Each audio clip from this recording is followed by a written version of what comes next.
qui se passe à la CENI est une crise artificielle. Moi, je pense que c'est pas compliqué de résoudre de résoudre les problèmes qui sont au niveau de la CENI s'il y a une bonne volonté. S'il n'y a pas une main derrière qui pousse, il n'y a pas de risque. Je lance un appel aux populations guinéennes. Nous devons apprendre à nous fâcher, peut-être à nous révolter, mais sans casser ce qui a été construit.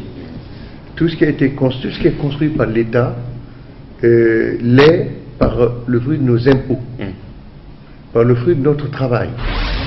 Moi, je n'ai pas quitté le RPG Arc-en-Ciel, je le rappelle tout le temps, j'ai été expulsé du RPG Arc-en-Ciel, que nous avions pourtant formé ensemble. Merci de votre fidélité à Gangan TV. Bienvenue dans un autre numéro de Café Débat. Café Débat spécialement consacré justement à cette campagne électorale. Vous le savez, la Guinée, toujours vers le 4 février 2018 pour ces élections communales. Et ici, nous donnons la parole à ceux-là qui veulent être maires, qui portent des programmes, des visions pour le développement de ces communes, de ces mairies, de ces districts où ils veulent justement être élus. Et pour cela, aujourd'hui, nous donnons la parole à M. Lansana Sidibé Sangaré, connu sous le nom de Bassano. Il est candidat sur la liste du RPG Arc-en-Ciel pour la mairie de Matoto. Il va donc nous dévoiler la vision, le programme qu'ils ont pour le développement de cette grande commune de Matoto. Monsieur Sangaré, bienvenue sur ce plateau de Café Débat. Merci. Bonjour Monsieur Ouri. Effectivement, je m'appelle Sidibé Lansana Sangaré, un des candidats du grand RPG Arc-en-Ciel pour la commune, la mairie de Matoto. Bien. Pour 2018. Donc l'élection communale est programmée pour le 4 février. Le 4 février. Bien. La première des questions d'abord, c'est de savoir, Lansana Sidibé Sangaré, pourquoi vous êtes engagé à être sur la liste du RPG Arc-en-Ciel, à être dans la course pour être peut-être le maire de Matoto, même si on sait que vous avez gardé ça secret pour vous, RPG, on ne sait pas qui va être maire, pour le fait qu'il n'y a pas de photo sur votre, votre spécimen, mais pourquoi vous êtes engagé à être sur la liste, à être candidat pour être maire? Merci. La première des choses, moi, je suis un chef d'entreprise et je me dis que la jeunesse a sa part pour le développement de notre commune. Pour tout ceci, j'ai choisi, être choisi de moins par rapport à notre section, parce que RPG est une partie très structurée. Donc j'ai été mis sur la base pour être sur la liste. Et moi personnellement, mon engagement ne fait jamais défaut. Étant un chef d'entreprise, créé une entreprise depuis 1998, donc j'ai participé au développement déjà de notre pays en général et de notre commune en particulier. D'accord. Donc, Matoto, parce que parmi les critères, certains critères que la CENI avait évoqué à un moment, il faut soit travailler dans la commune où vous voulez être maire, ou résider dans la commune, connaître, bref, les problèmes de cette commune. Est-ce que vous logez dans la commune de Matoto depuis combien d'années? Merci. Moi, je loge dans la commune de Matoto depuis 1993. Donc, je connais très bien Matoto. Et je suis avec la jeunesse. Sans savoir que je suis le président d'un club qui a aussi créé depuis 1994. Donc je suis avec la jeunesse depuis tout le temps. Je connais les problèmes socio-politiques de Matoto. Bien. Et justement, en parlant des problèmes de Matoto aujourd'hui, dites-nous, depuis maintenant plus de 20 ans, vous résidez dans la commune de Matoto. Alors, à quelques jours donc de cette élection, de ces élections du 4 février, est-ce que vous pouvez nous dire aujourd'hui la commune de Matoto, au nombre de combien de quartiers, combien de secteurs, il est confronté à quel type de problème aujourd'hui que vous avez répertorié en tant que candidat, avant qu'on arrive aux solutions que vous allez apporter à ces problèmes-là? Bien, d'abord Matoto est reparti sur 38 quartiers et 226 secteurs. C'est là qui constitue la grande commune de Matoto. Bien. Et en ce qui concerne les problèmes, aujourd'hui, est-ce que vous êtes allé sur le terrain? Quels sont les problèmes que vous avez relevés sur le terrain dans Matoto, dans les différents quartiers de la commune de Matoto? Bien, les problèmes de Matoto sont aussi comme toutes les autres communes, mais particulièrement celui de Matoto, il y a un problème de salubrité qui est de requérant, que tout le monde souvent réclame, et il y a aussi le problème de sécurité. Et comme vous le saviez, toutes les premiers responsables des différentes communes ou des différentes circonscriptions ont leur responsabilité d'assurer la population est de leurs pieds. Ce problème, aujourd'hui, nous le savions. Et il y a également les marchés. Matoto est 17 marchés. Je pense que Matoto est principalement qui ravitaille toutes les autres communes dans les différents denrées alimentaires et tout ce qui s'ensuit. Deuxièmement, Matoto aussi est confronté pour les problèmes des maisons de jeunes, des trucs des sportifs. Il en a vraiment, Matoto en a besoin d'avoir tous ces différentes infrastructures sportives, culturelles, etc. Et Matoto aussi, par exemple, n'a pas des points loisirs comme Kaloum, comme Kipé. Je prends un exemple, pendant les périodes des fêtes, nos enfants quittent ici, soit pour aller dans la commune de Ratoma ou dans la commune de Kaloum. Donc les lieux de loisirs manquent énormément à Matoto. Donc je pense que ça fait partie de nos priorités globales, parce que nos priorités se tirent dans les priorités du programme de société de RPG Arc-en-Ciel. Voilà, en grosso modo, quelques citations que nous avions faites par rapport aux différents problèmes. Et quand je prends par exemple la question d'insalubrité, dans la commune de Matoto, quels sont les lieux où vous avez relevé les situations les plus graves, où il y a plus d'insalubrité, où il y a plus de saleté? Quels sont ces quartiers-là, ou est-ce que c'est toute la commune de Matoto qui est caractérisée par l'insalubrité, par la présence des ordures, des immondices? Et il y a quelques points qui sont beaucoup plus pointueux. Je prends l'exemple à la tannerie ici, Anta Marché qui est aussi un des points. Quand tu prends là-bas, déjà, c'est d'abord ils sont au bord de la route. Je crois que ce sont les premiers éléments que nous devons identifier. Ce sont les points critiques. Ces points critiques qui font partie, il y en a d'autres endroits, mais ce sont les points-là qui sont vraiment d'abord visibles, sont au bord de la route. Donc je pense que identifier ces différents lieux là où les ordures souvent peuvent même parfois barrer la route, ça peut, c'est des objectifs que nous avions, comment résoudre ces différents problèmes. Et vous avez parlé d'insécurité tout à l'heure. L'insécurité aussi est un phénomène auquel la commune de Matoto est, comme on va dire, confrontée. Vous avez vu l'assassinat, en tout cas on a parlé de kidnapping, même si c'est à Koya qu'on a retrouvé le corps du monsieur, mais je crois qu'il loge dans la commune de Matoto. C'est dans la commune de Matoto où il exerce ses activités, cet opérateur économique-là, monsieur Gabi. Et donc, du coup, est-ce que vous avez aussi recensé un peu les points ou les lieux ou les quartiers où le banditisme est de plus élevé, ou des coins où on peut citer comme les nids, les refuges des bandits dans la commune de Matoto? Oui, il y a quelques endroits, par exemple Matoto Centre qu'on appelle souvent Capitaya. Il y a aussi vers Dapompa, il y a des endroits là-bas qui, vous savez, ces problèmes de banditisme, souvent, il faut que tout le monde accepte que nous vivons avec les bandits. Les bandits sont dans les quartiers, ils sont dans les secteurs, ils sont dans les différents domiciles comme tous les autres citoyens. Donc je pense que pour régler ces problèmes, à mon humble avis et en tant que candidat et au compte de RPG Arc-en-Ciel, il faudrait que ce soit participatif de tous les citoyens. Parce que si les différents chefs de quartier, les différents chefs de secteur, chacun accepte, parce que toutes les bandits quand même sont logés. Donc voilà un peu quelques brochures que nous envisageons pour essayer de faire participer tout le monde. C'est la même chose, qui pourrait être comme le cas des ordures.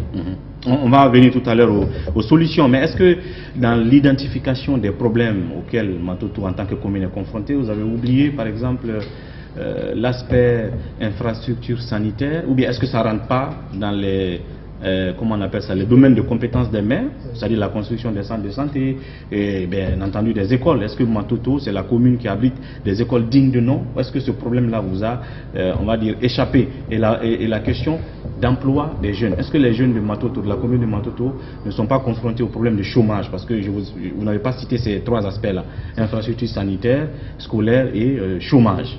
Non, c'est pas parce que nous n'avions pas cité que ça ne fait pas partie des problèmes. Ça fait partie des problèmes. Et il peut aussi y avoir des solutions que nous allons toujours apporter. L'infrastructure, comme vous l'avez dit, l'emploi des jeunes. Un exemple, l'emploi des jeunes, quand on a Parce que les jeunes de Matoto sont confrontés à la question du chômage. À ce problème-là, comme toutes les autres communes, mais particulièrement nous allons nous concentrer. Notre priorité, c'est vraiment comment est-ce que aider à trouver des emplois pour la jeunesse de Matoto et pour les femmes, etc. Parce que je sais que ce parti-là, ça fait partie de notre programme de société globalement. Bien. Alors revenons donc aux solutions, puisque vous avez un peu répertorié les situations, les problèmes. C'est vrai que toutes les communes peuvent être confrontées au même problème globalement, mais chaque commune quand même a sa spécificité. Alors aujourd'hui, au vu de toutes ces situations, vous venez avec quel programme? Dans quelle stratégie et dans la durée, combien de temps, avec quels moyens pour trouver des solutions à ces problèmes-là? Quel est donc votre projet pour la commune de Matoto? Merci. Notre projet il est aussi simple. Vous savez, la commune a ses recettes qui viennent de différentes structures de recettes. Et Matoto a quelques usines d'industrie dans son compte. Et toutes les recettes aussi, quand je prends également les marchés, tout ceci font de recettes. Ce qui est vraiment une particularité au compte de cette fois-ci de la liste de RPG Arc-en-Ciel, c'est que la plupart des candidats, c'est des hommes d'affaires, c'est des jeunes dévoués, c'est des jeunes volontés engagés qui ont déjà fait leur expérience ailleurs, qui viennent avec des propositions de solutions. Comme je prends l'exemple chez moi, en tant que chef d'entreprise plusieurs années, nous savions les recettes seront gérées convenablement. Dans la transparence. Dans la transparence. Comme donc la première solution. La population de Matoto le sollicite. La première solution que vous proposez dans la bonne gouvernance de la commune de Matoto, c'est de moraliser la gestion économique de la mairie de Matoto. Parce que ça veut dire qu'avant, les recettes n'étaient pas bien gérées, les gens mettaient les recettes dans leur poche au lieu de les mettre dans le développement de la commune, c'est ça? Non, ça ne veut pas dire que les autres ne gèrent pas bien, mais sauf que la différence est que quand les chefs d'entreprise viennent quelque part, ils savent déjà quels sont les problèmes et quelles sont les solutions. Et la gestion d'une commune, c'est une gestion collective, comme tout le monde le sait. Quand nous, je sais que RPG va passer pour la maire, et donc avec nos différents conseillers des amis, je pense que ce qui est vraiment primordial, c'est la gestion transparence pour la commune, pour la citoyenneté, pour tout ce qui est dans la commune, parce que on ne crée pas, il n'y a pas on ne vend pas le roux. C'est les recettes, c'est à travers les recettes qu'on va se planifier pour essayer de voir les différents programmes que nous avions pour les exécuter au fur et à mesure. D'abord, la commune c'est de 2018 à 2022. N'oublie pas que c'est 5 ans de mandat. Donc voilà, c'est un programme d'ensemble et à chaque année, nous retrouverons voir le budget qui revient à la commune à travers les différentes industries, à travers les recettes qui viennent des marchés, les véhicules qui marchent, tout ce qui doit payer des taxes au niveau de Matoto. Rassurez-vous que la transparence va prédominer et les recettes vont aller au bon endroit. Bien. J'ai remarqué par exemple que tous les candidats, quand vous prenez un secteur, vous avez soit les mêmes programmes ou vous avez les mêmes professions de foi, les mêmes bonnes intentions. Quand je prends par exemple le domaine de l'insalubrité, celui qui est candidat pour la commune de Ratoma dit « je vais rendre Ratoma propre ». J'imagine que vous aussi vous voulez rendre Matoto propre, mais par quelle stratégie, par quels moyens pratiques? Il faut que vous disiez ça aux citoyens pour qu'ils le sachent. Et c'est là où nous viendrons tout à l'heure de secteur par secteur, volet insécurité, quels sont les moyens pratiques, les stratégies pratiques que vous allez mettre en place pour lutter contre l'insécurité dans la commune de Matoto. En matière d'insalubrité, comment vous allez faire pour rendre Matoto propre, pour qu'on ne voit pas les ordures maintenant dans la rue et tous les autres volets, par exemple les infrastructures scolaires. Mais ça sera tout de suite dans la deuxième partie de cette émission. Juste une petite pause qu'on observe. Derrière, on revient avec notre candidat du jour, M. Lansana Sidibé Sangaré, candidat sur la liste du RPG Arc-en-Ciel pour la mairie de Matoto.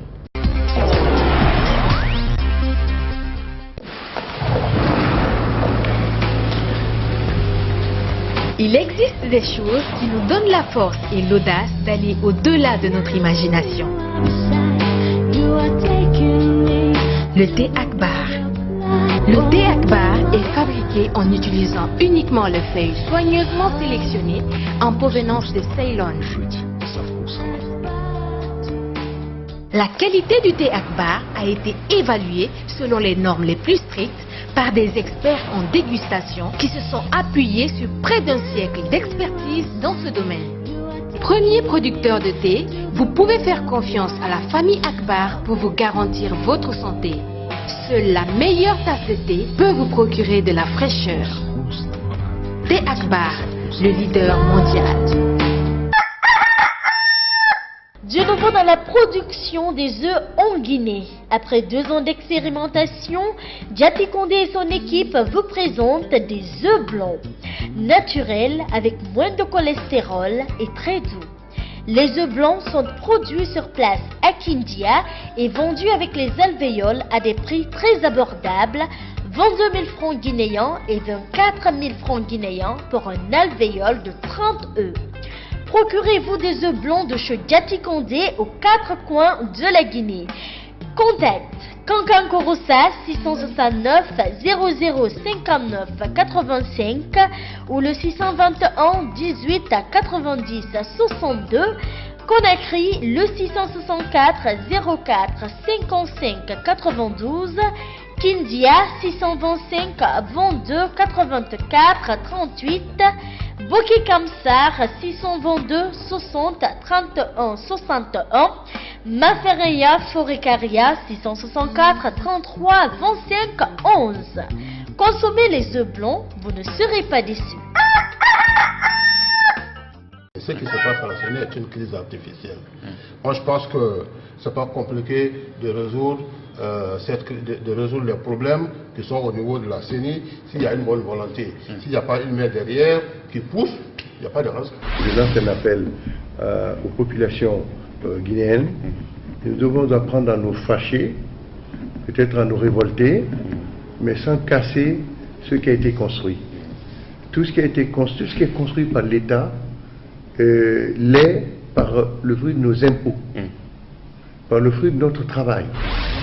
Moi, je n'ai pas quitté le RPG Arc-en-Ciel, je le rappelle tout le temps, j'ai été expulsé du RPG Arc-en-Ciel, que nous avions pourtant formé ensemble.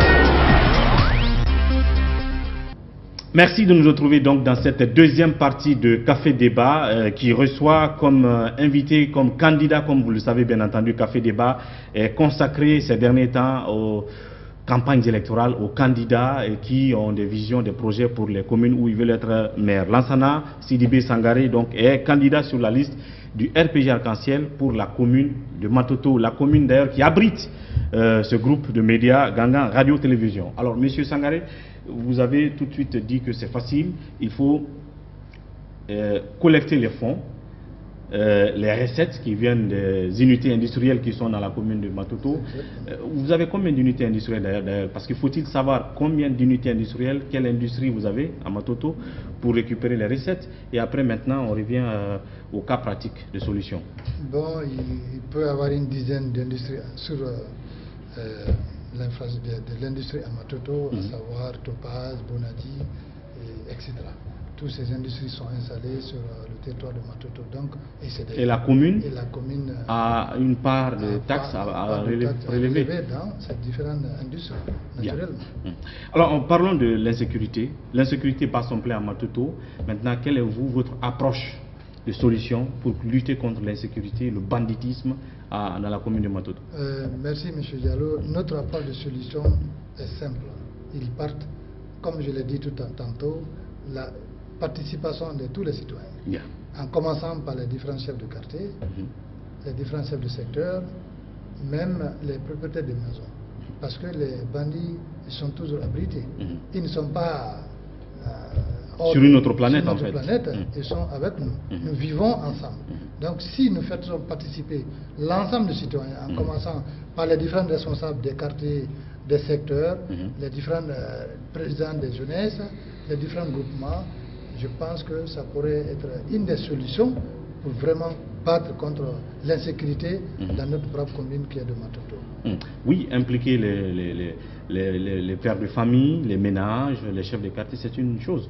Mais il faut comment on va dire, les moyens de dissuasion, c'est-à-dire la présence des forces. Est-ce que vous n'allez pas mettre en place des unités de sécurité de patrouilles dans la commune de Matoto pour dissuader les bandits, parce que les bandits savent pertinemment que les civils peuvent s'impliquer, mais il faut qu'il y ait des forces desquelles les bandits peuvent avoir peur, et ainsi de suite. Est-ce que vous n'envisagez pas ces voies-là? Si, nous l'envisageons, comme vous l'avez dit. Non seulement il y a la sécurité régionale qui est avec la gendarmerie, la police nationale déjà, mais en ce qui concerne la commune, c'est pourquoi je disais tantôt que nous allions pouvoir voir les différents chefs de quartier, même parfois avec les cafés.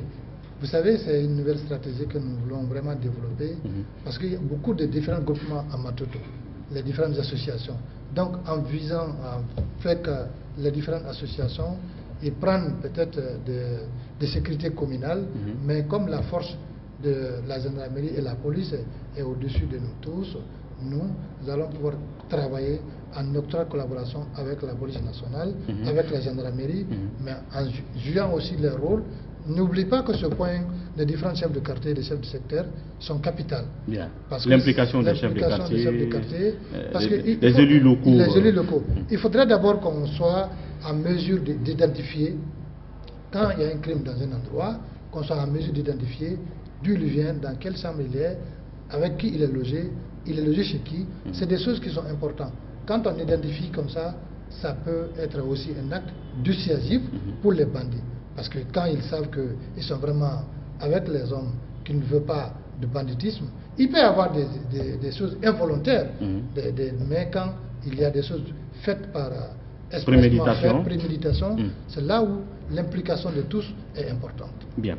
Il y a évidemment la question de l'insalubrité. Aujourd'hui, l'une des communes les plus sales, en tout cas qui affiche une image de saleté hors pair, c'est quand même Matoto. Quand vous allez au marché de Matoto, c'est pas possible.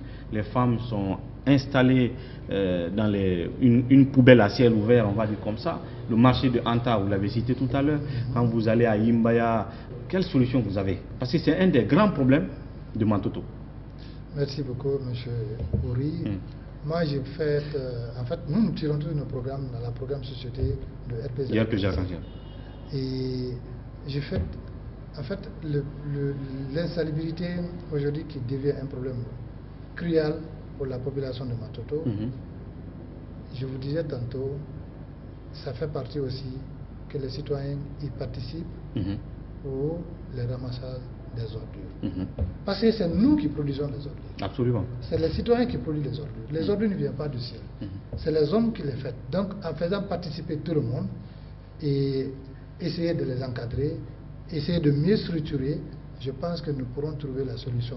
Et d'autres solutions envisageables, au lieu que les ordures ne se ramassent la journée, moi j'ai vu ailleurs à Accra, j'ai vu à Paris, on peut passer ce travail-là, ça peut non seulement permettre la circulation être beaucoup plus aisée pendant la journée, et le travail peut se faire la nuit avec les différentes équipes qu'on peut mettre en place, parce que je sais que les recettes de la commune, avec les subventions des partenaires bilatéraux, multilatéraux ou même les subventions qui viennent de nos départements respectifs, je pense que toujours ça revient la même chose avec la gestion transparente, les recettes, nous trouverons la solution pour les ordures dans la commune de Matoto. Oui, mais comment vous allez faire pour éviter qu'on retrouve, comme par exemple au marché de Matoto, une montagne d'ordures, ou bien au marché d'Anta, cette montagne d'ordures, mais aussi dans la rue le plus souvent, où les ménages peuvent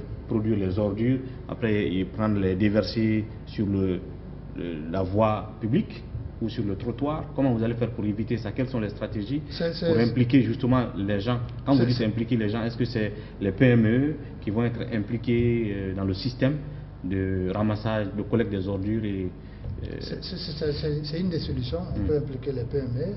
On peut impliquer également, comme je l'ai dit tantôt, les citoyens à la base. Par exemple, en créant, quand un secteur ou un quartier est là, on crée le quartier à combien d'habitants? Je prends le cas par exemple de Sangoya, et à plus de 100 et quelques habitants, 100 et quelques mille habitants. Et en impliquant les différents quartiers, les différents chefs de secteur, prendre les jeunes par exemple, et deux jeunes par secteur ou 3 jeunes par secteur, qui pourront essayer de jouer avec les chefs de secteur, les chefs de quartier, et avec les PME dont nous allons élaborer certainement de façon... Donc ça sera un moyen aussi pour créer des activités pour la jeunesse. Parce que partout, les ordures se produisent, comme je l'ai dit. Et d'autres moyens également, les ordures doivent être triées. Parce que quand on ménage les ordures, il n'est pas facile de les ramasser. Et en faisant aussi des poubelles dans les différents lieux publics, que ces poubelles soient disposées à tout temps et tout moment, et qu'ils ne soient pas aussi remplis jusqu'à déverser. Parce que quand ça déverse, ça devient plus compliqué pour le ramassage. Bien. Et les autres secteurs de développement, par exemple la question de création des petites et moyennes entreprises dans la commune de Matoto, pour les jeunes de Matoto et les femmes de Matoto, comment vous allez procéder? Quels sont les moyens pour vous de permettre à l'économie de Matoto de faire vivre les populations de Matoto en créant des activités pour les femmes et pour les jeunes? Après, vous nous direz, par exemple, sur la question des infrastructures sportives dont la commune de Matoto a besoin et des lieux de loisirs, comment vous allez vous y prendre? Merci. Toujours, je dis que nous tirons nos programmes de société à travers le programme commun, qui est celle du programme de société de RPG Arc-en-Ciel. Et je vous ai dit tantôt que les recettes vont être sécurisées. Bien. Il y aura une transparence totale dans la gestion. C'est dans ça parce qu'on ne peut pas faire ce qu'on ne dispose pas. Ce que nous disposerons, c'est à travers ces recettes qu'on va essayer d'abord mettre les jeunes ensemble, soit en groupement d'intérêt économique ou différentes associations, et également motiver et encourager la création des PME et des PMI, parce que c'est la seule façon pour aider à diminuer de non-emploi. Parce qu'il faut que la jeunesse se prenne en charge. Il faut que la jeunesse comprenne que ça doit être un jeu participatif. Personne ne doit se dire que j'attends mon papa ou j'attends mon frère. Ou l'État central. Ou l'État central. Parce que l'État a beaucoup de choses à faire. En tout cas, tout ce qui rentre dans nos domaines de compétences et dans notre commune, rassurez-vous que nous y participerons pour pouvoir faire jouer la jeunesse, créer des emplois. Parce qu'il y a assez de recettes au niveau de la commune. Avec également si c'est bien géré, l'aide de nos partenaires, je pense qu'il y a vraiment des possibilités pour pouvoir aider la jeunesse d'emploi. Et vous avez parlé tout à l'heure des lieux de loisirs qui manquent à Matoto. Vous avez parlé aussi des infrastructures sportives. Quel plan vous avez aussi face à ces deux problèmes? Un exemple, je vous donnerai par rapport à Matoto, par exemple. Sur les 5 ans, chaque année, il faut prendre 2 stades.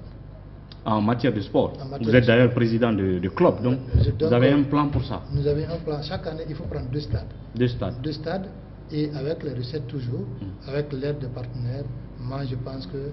Parce que chaque année, on peut construire 2 stades dans notre commune et les équiper. C'est-à-dire un stade par quartier. Un stade par quartier.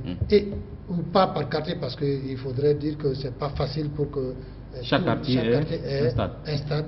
Parce que vous le savez, sans savoir que les lieux publics ont été apparemment beaucoup plus récupérés.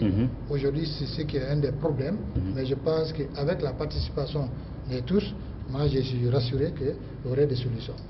Les stades, il y a des différentes, comme je prends l'exemple, il y a la Fédération guinéenne de football, la Ligue professionnelle qui est là, qui a un certain regard pour les stades réglementés conformément à tous les règlements en vigueur des compétitions différentes. Il peut nous aider, et avec également nos différents partenaires, moi je n'hésiterai pas d'aller vers eux, leur demander leur aide pour toujours rajouter au budget ou des recettes que nous allons régénérer pour essayer de repartir convenablement dans nos différents quartiers de Matoto. Et il y a la question des lieux de loisirs aussi dont vous avez parlé. Comment vous allez faire pour doter Matoto d'un lieu de loisirs pour, je veux dire, permettre aux jeunes de Matoto de ne pas tout le temps se déplacer, aller dans les autres communes pour cela? Ça aussi, c'est une de nos préoccupations, parce que ça fait mal. Vous remarquerez les jours souvent des fêtes nationales ou des fêtes officielles chez nous, nos jeunes sont toujours en déplacement. Tu entends qu'il y a tel jeune qui est perdu, parce que pour cela, je prends un exemple. Les jeunes comme Kaloum avec La Blue Zone de Kaloum. On est aussi en droit de demander les différents partenaires pour nous assister, pour nous aider à faire des endroits ici, les loisirs. Regarde, je prends Sangoya par exemple. Quand je prends Sangoya de la première porte jusqu'à la troisième porte, c'est des jeunes qu'on peut vraiment aménager, très bien aménager, avec tout ce que vous pouvez imaginer, que ça peut vraiment être un jeune loisir et que tout le monde peut s'en servir. Et même les parcs. Ce sont des différents exemples aujourd'hui que, de passage, je félicite l'actuel gouverneur de Conakry. Vous imaginez à Madina actuellement, les parcs de faire des stationnements, parcs de stationnement qui fait de recettes. Il suffit d'accepter, de collaborer avec des privés, des initiatives privées qui ont toujours développé un pays. Des initiatives individuelles, des initiatives collectives qui peuvent nous aider à développer. Il y a des hommes riches, pas mal, qui ont de l'argent, mais il faut aller vers eux, il faut les encourager, il faut les rassurer. Seulement quand ils vont investir, qu'ils seront à être remboursés dans les différentes clauses que vous allez établir, soit entre la commune et la mairie, également notre participation au niveau également de l'État pour essayer de rassurer nos partenaires. Il y a vraiment des hommes riches dans ce pays, et même ailleurs, qui sont prêts à venir à s'investir pour faire bien vivre nos populations de Matoto. Bien, vous l'avez dit tout à l'heure, depuis 98 ou 93, vous résidez dans la commune de Matoto, donc vous connaissez les problèmes de Matoto, vous connaissez les gens de la commune de Matoto et vous êtes avec la jeunesse de Matoto. Vous avez donc 1 minute 30 secondes face à cette caméra pour dire aux Matotoka ce que vous comptez faire pour eux une fois qu'ils vous auront élu comme maire de la commune de Matoto. Merci beaucoup, M. Ouri.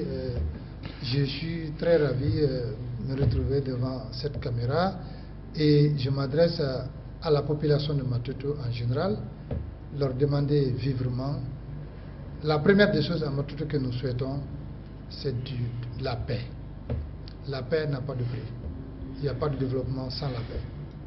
Et l'union, comme on le dit souvent dans nos jargons, l'union fait la force. Je sais que si les Matotoka portent confiance pour les 5 premières années mandature à partir de l'élection communale qui doit se dérouler le dimanche prochain, précisément le 4 février, et sur la liste de RPG, nous demandons à la population de Matotoka de voter massivement pour notre grand parti, un parti de rassemblement de peuple de Guinée, et sans savoir que vous savez, depuis l'arrivée de professeur Alpha Condé à la tête de notre magistrature, vous avez vu toutes les visions qu'il a pour notre beau pays, et en particulier, je sais qu'il en tient compte beaucoup pour Matoto, qui est l'une des plus grandes communes de notre pays, et qui estime à plus de 800 000 habitants, ou voire plus. Donc nous demandons à la population de Matoto de se unir autour du même idéal, et de se retrouver, d'accepter de participer. La participation est obligatoire parce que sans cela, nous ne pouvons pas développer notre commune. Donc voilà, à résumer, ce que je voudrais dire à la population de Matoto. Le 4 février, acceptez de sortir massivement, allez faire votre vote, et vote utile, c'est pour aller voter pour RPG Arc-en-Ciel. Donc pour cela, je vous remercie infiniment d'être là. Voilà ce qui est donc dit pour la commune de Matoto. Vous aurez compris le contenu donc du programme de la liste RPG Arc-en-Ciel pour Matoto. Merci Monsieur Sangaré d'être passé et bonne chance surtout pour la bataille. Merci beaucoup Monsieur Diallo. Merci. À vous, merci de votre attention. On se retrouve sans doute demain avec un autre candidat pour une autre vision au compte d'une autre commune ou d'une autre mairie. D'ici là, prenez soin de vous et au revoir.